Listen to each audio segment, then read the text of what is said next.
Hello friends, welcome back to my YouTube channel. तो आज की इस वीडियो में हम डिस्कस करेंगे यूनिट सेकंड के एक टॉपिक असेसमेंट ऑफ टीचर के बारे में कि एक टीचर है उसका हम कैसे असेसमेंट करते हैं।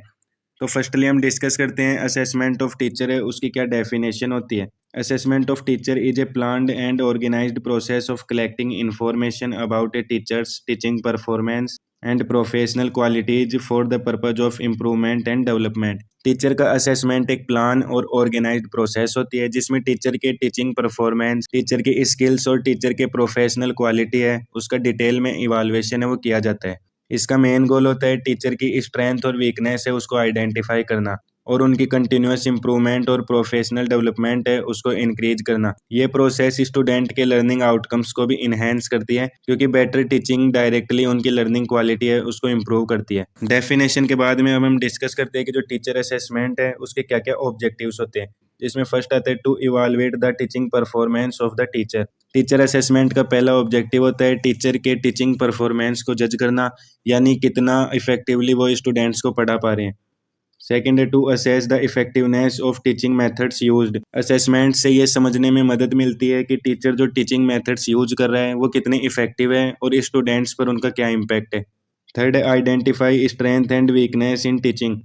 इस प्रोसेस से टीचर के स्ट्रॉन्ग पॉइंट्स और वीक एरियाज का पता चलता है जिससे वो अपनी टीचिंग स्किल्स है उनको भी इम्प्रूव कर सकता है। फोर्थ है to improve professional knowledge and skill. Teacher assessment है वो टीचर की प्रोफेशनल नॉलेज और स्किल्स हैं उनको इम्प्रूव करने के लिए किया जाता है ताकि वो एक इफेक्टिव टीचर है वो बन सके और स्टूडेंट्स हैं उनको अच्छे से समझा सके। फिफ्थ ऑब्जेक्टिव आता है to provide constructive feedback for improvement. Teacher assessment का एक इंपॉर्टेंट ऑब्जेक्टिव होता है टीचर को पॉजिटिव और कंस्ट्रक्टिव फीडबैक देना जिससे वो अपनी टीचिंग मेथड्स और परफॉर्मेंस को इम्प्रूव कर सके। सिक्स्थ है to enhance student learning outcomes. Effective teacher assessment से स्टूडेंट्स की लर्निंग क्वालिटी और रिजल्ट्स हैं वो इम्प्रूव होते हैं क्योंकि बेटर टीचिंग डायरेक्टली उनके अंडरस्टैंडिंग और परफॉर्मेंस पर इम्पैक्ट करती है। To help in career development and promotion. Assessment teachers की कैरियर ग्रोथ और प्रमोशन में भी हेल्प करती है क्योंकि उनकी स्ट्रेंथ और अचीवमेंट्स को ऑफिशियली रिकॉग्नाइज है वो इसके अंदर किया जाता है। To maintain quality in education and training. Teacher assessment ensure करता है कि एजुकेशन और ट्रेनिंग है वो कंसिस्टेंटली हाई क्वालिटी की हो और स्टूडेंट को बेस्ट लर्निंग एक्सपीरियंस है वो एक टीचर से मिल सके।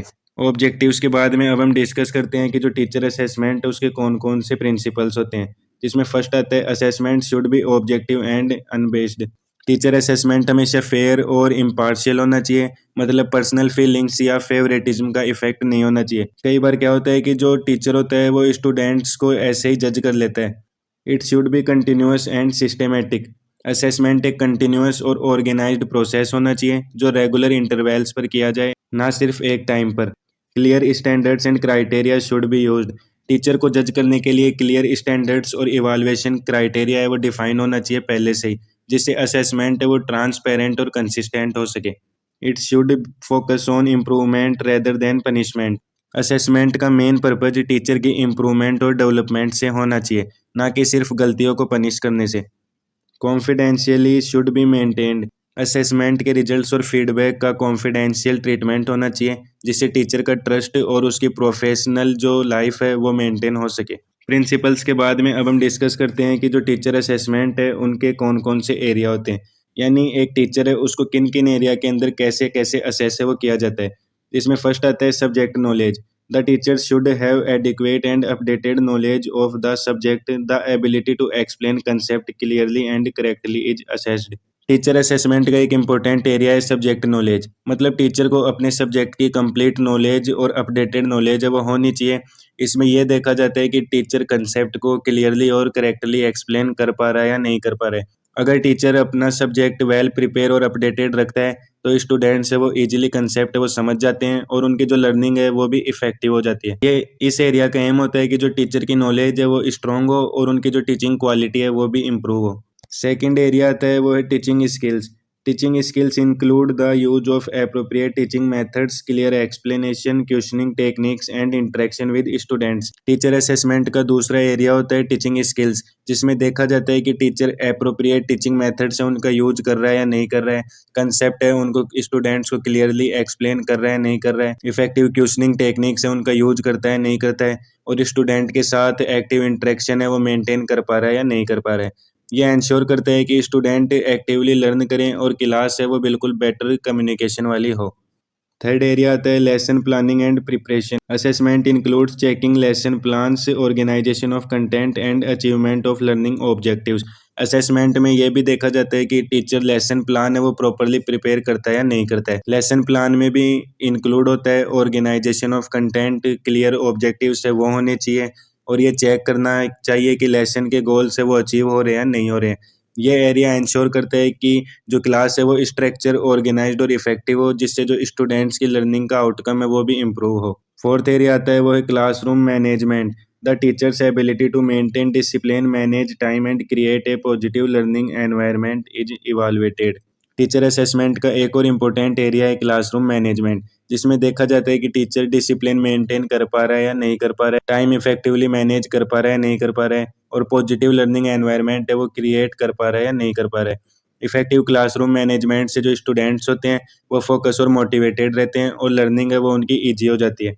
फिफ्थ आता है communication skills. Effective verbal and non verbal communication with students is an important area of assessment. Assessment में कम्युनिकेशन स्किल्स को भी इवालुएट किया जाता है। इसमें देखा जाता है कि टीचर का जो वर्बल कम्युनिकेशन है वो क्लियर है या नहीं है।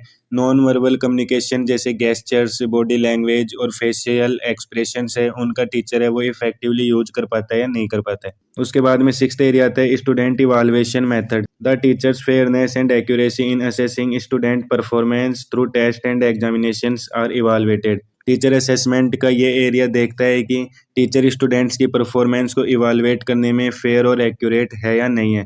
इसमें टेस्ट, क्विज और एग्जामिनेशन का प्रॉपर यूज और अनबेस्ड मार्किंग है वो इवालुएट की जाती है। सेवेंथ एरिया आता है professional behaviour. Professional quality such as punctuality, ethical conduct, responsibility and cooperation with colleagues are assessed. Assessment में टीचर के प्रोफेशनल क्वालिटी है वो भी चेक किए जाते हैं कि वो अपने टाइम के लिए पंक्चुअल है या नहीं है, उसके अंदर एथिक्स है वो कैसे हैं, कैसे वो अपनी रेस्पॉन्सिबिलिटी है उनको निभा पा रहा है, और वो अपने कलीग्स के साथ कैसे कोऑपरेट कर पा रहा है। प्रोफेशनल बिहेवियर है वो ये इंश्योर करता है कि टीचर रोल मॉडल हो और प्रोफेशनल इन्वायरमेंट है वो क्लास के अंदर मेंटेन रहे। एरियाज के बाद में अब हम डिस्कस करते हैं कि जो टीचर असेसमेंट है उसके कौन कौन से मेथड होते हैं, यानी हम एक टीचर है उसको कैसे असेस करते हैं कि जो टीचर है वो अच्छा है या नहीं है। तो इसमें फर्स्ट आता है क्लासरूम ऑब्जर्वेशन।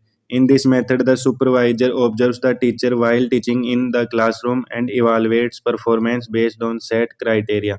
इस मेथड में सुपरवाइजर या सीनियर टीचर है वो क्लासरूम में जाके टीचर को ऑब्जर्व करता है और परफॉर्मेंस को प्री डिफाइंड क्राइटेरिया के बेसिस पर इवालुएट करने की कोशिश करता है। सेकंड मेथड आता है वो है students feedback. Student provide feedback regarding teaching effectiveness, clarity and interaction. Student teacher के टीचिंग इफेक्टिवनेस, क्लैरिटी और इंटरेक्शन के बारे में फीडबैक देते हैं।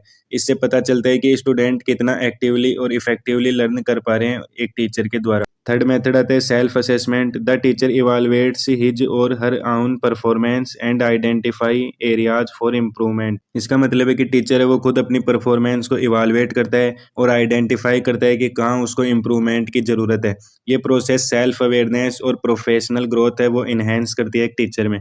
उसके बाद में टीचर असेसमेंट। फोर्थ मेथड आता है पीर assessment. Colleagues assess the teachers performance and provide constructive suggestions.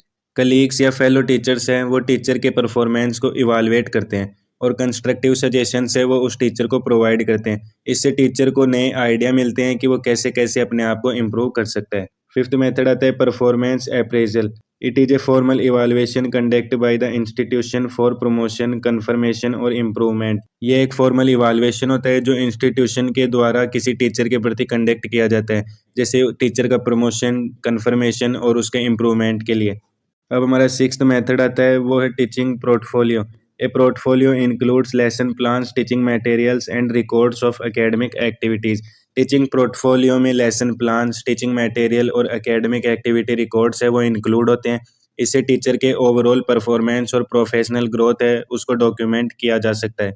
ये मेथड मिलकर टीचर की टीचिंग क्वालिटी और प्रोफेशनल डेवलपमेंट है उसको इफेक्टिवली असेस कर पाते हैं। तो फ्रेंड्स ये था आज का हमारा topic assessment of teacher. I hope आपको ये टॉपिक है वो समझ में आया होगा। अगर आपको ये वीडियो हेल्पफुल लगती है तो वीडियो को लाइक, शेयर और हमारे चैनल को सब्सक्राइब करें। अगर आपको कोई डाउट है तो आप उसे कमेंट बॉक्स में ज़रूर शेयर करें।